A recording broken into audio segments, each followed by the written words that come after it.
La plupart de ceux qui critiquent le christianisme, en raison des choses scandaleuses qu'ils trouvent dans les églises, ont commis une grave erreur.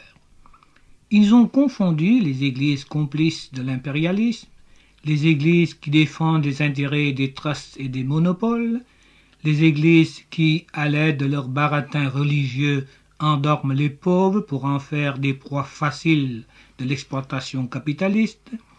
Ils ont confondu toutes ces églises apostates avec la vraie Église, celle dont Jésus-Christ est l'unique et suprême chef. Mais toutes les églises ne se réclament-elles pas d'être la seule vraie Église? Comment les distinguer? La seule vraie Église, comme la seule vraie religion chrétienne, et non un christianisme réactionnaire et petit bourgeois, est celle qui est fondée sur la parole de Dieu, conforme à la volonté de Dieu révélée dans la Bible. C'est pourquoi, dans notre programme, nous ne prêchons pas une philosophie humaine, ni les doctrines d'une Église quelconque, mais la Bible. La Bible, c'est très joli. Mais n'est-ce pas là un livre bourgeois réservé aux nantis, aux riches?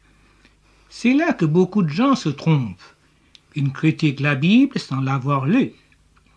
Prenez par exemple le prophète Amos, dont le livre se trouve dans l'Ancien Testament, la première partie de la Bible.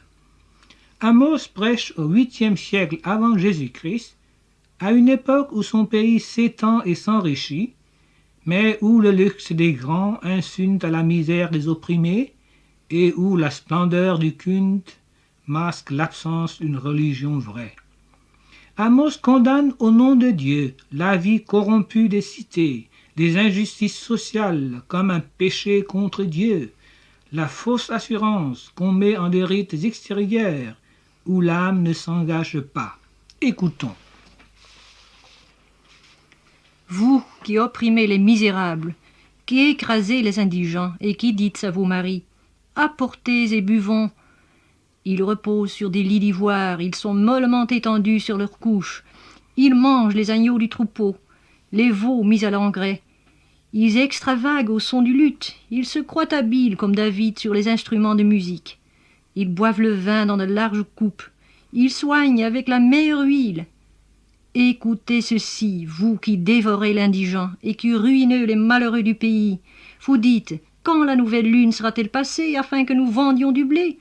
Quand finira le sabbat afin que nous ouvrions les greniers? Nous diminuerons les fats, nous augmenterons le prix, nous falsifierons les balances pour tromper. Puis nous achèterons les misérables pour de l'argent et le pauvre pour une paire de souliers, et nous vendrons la criblure du froment. L'Éternel a juré par la gloire de Jacob, je n'oublierai jamais aucune de leurs œuvres. Je changerai vos fêtes en deuil et vos chants en lamentation. Je couvrirai de sacs tous les reins et je rendrai chauves toutes les têtes. Je mettrai le pays dans le deuil, comme pour un fils unique, et sa fin sera comme un jour d'amertume. Ésaïe, un autre prophète, vivant environ 700 ans avant Jésus-Christ, prêche le même message. En des termes sublimes, épiques, il raconte son expérience personnelle avec Dieu dans le temple. Là, il a eu la révélation de la transcendance de Dieu et de l'indignité de l'homme. Dieu est le saint, le juste, le puissant, le roi. L'homme est un être souillé par le péché dont Dieu demande réparation. Car Dieu exige la justice dans les relations sociales et aussi la sincérité dans le culte qu'on lui rend. L'avarice et l'oppression sont des formes de péché qu'Ésaïe condamne au nom de Dieu. Il condamne ceux qui, pour étendre leur domaine, achètent à vil prix les terres des pauvres, dont ils ont fait des débiteurs, puis les chassent de leurs anciennes propriétés. L'accumulation des richesses dans la main de quelques privilégiés, aux dépens de la masse, est dénoncée non seulement comme un mal éthique ou social, mais aussi comme un mal religieux, car elle est un péché contre Dieu. Par contre, les pauvres sont appelés peuple de Dieu. Lisons ces versets. Malheur à ceux qui prononcent des ordonnances iniques, et à qui ceux qui transcrivent des arrêts d'injustes, pour refuser justice aux pauvres et ravir leurs droits aux malheureux de mon peuple, pour faire des veuves leur proie et des orphelins leur butin. L'Éternel entre en jugement avec les anciens de son peuple et avec ses chefs. Vous avez brouté la vigne, la dépouille du pauvre est dans vos maisons. De quel droit foulez-vous mon peuple et écrasez-vous la face des pauvres? Dit le Seigneur l'Éternel. Malheur à ceux qui ajoutent maison à maison et qui joignent champ à champ, jusqu'à ce qu'il n'y ait plus d'espace et qu'ils habitent seuls au milieu du pays. Le Nouveau Testament, la deuxième partie de la Bible, est plus sévère encore à l'égard des riches. L'Évangile selon Marc, au chapitre 10, nous raconte l'histoire d'un jeune homme riche qui, un jour, apercevant Jésus, accourut, se jeta à ses genoux et lui demanda « Maître, que dois-je faire pour hériter la vie éternelle ?» Jésus lui parla des commandements de Dieu. Il ne faut pas faire ceci, il faut faire cela. Le jeune homme lui répondit « Maître, j'ai observé toutes ces choses dès ma jeunesse. » Alors Jésus le regarda droit dans les yeux et lui dit sévèrement « Il te manque une chose. Va, vends tout ce que tu as, donne-le aux pauvres, et tu auras un trésor dans le ciel. Puis viens et suis-moi. » Mais, affligé de cette parole, cet homme s'en alla tout triste, car il avait de grands biens. Jésus, regardant autour de lui, dit à ses disciples qu'il sera difficile à ceux qui ont des richesses d'entrer dans le royaume de Dieu. C'est donc un crime d'avoir des richesses. S'enrichir aux dépens des autres, exploiter la classe ouvrière, s'attribuer le plus-value du travail des prolétaires, que tout cela est condamnable. C'est vrai. Pourtant, les disciples furent étonnés de ce que Jésus parlait ainsi. C'est pourquoi il explicita sa pensée.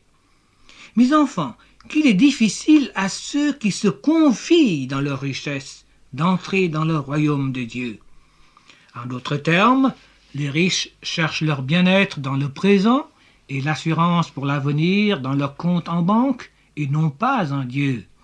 Ils oublient Dieu dans leur course au trésor. Puis Jésus ajoute cette fameuse phrase « Il est plus facile à un chameau de passer par le trou d'une aiguille qu'à un riche d'entrer dans le royaume de Dieu. » Les disciples furent plus étonnés encore et ils se dirent les uns aux autres « Et qui peut être sauvé ?» Jésus les regarda et dit « Cela est impossible aux hommes, mais non à Dieu, car tout est possible à Dieu. » C'est bien triste l'histoire de cet homme si riche et si malheureux. Dire qu'il a été si près du salut et qu'il a manqué. En refusant de suivre Jésus, il a manqué l'occasion d'être délivré de son amour des biens de ce monde. Il a manqué le salut offert gratuitement par Jésus. Hélas, en s'accrochant à ses richesses, il a perdu sa vie. Il a demandé ce qu'il devait faire pour hériter la vie éternelle. Il ne savait pas que personne ne peut faire quoi que ce soit pour mériter le ciel. Mais Jésus-Christ a déjà tout fait, tout accompli lorsqu'il expiait les péchés des hommes par sa mort sur la croix. Tout ce qu'il demandait au jeune homme, et il le demande maintenant, à vous tous qui m'écoutez, ce n'est pas de faire, mais de croire, c'est-à-dire de lui faire confiance, de s'en remettre à lui pour le présent et pour l'éternité. « Viens et suis-moi, dit-il. »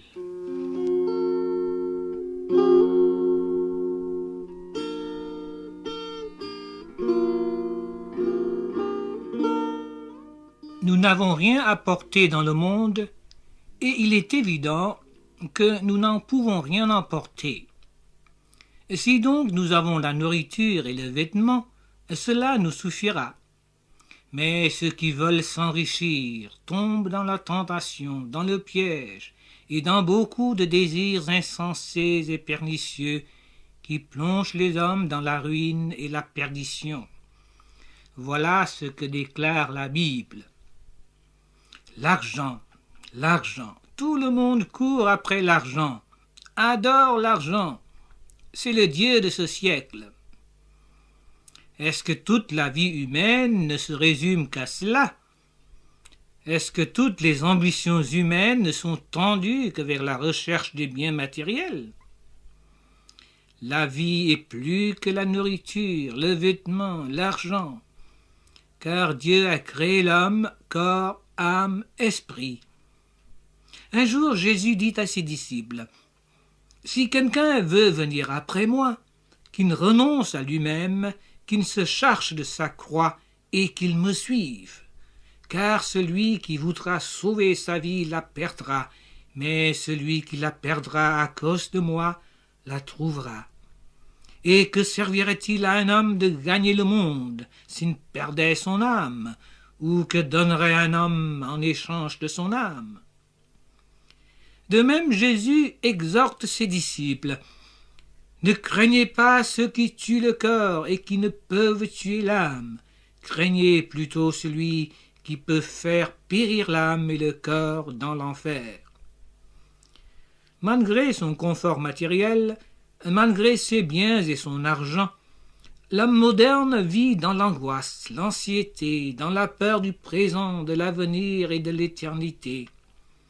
Il n'est pas sûr si, pour lui, les lendemains chanteront réellement.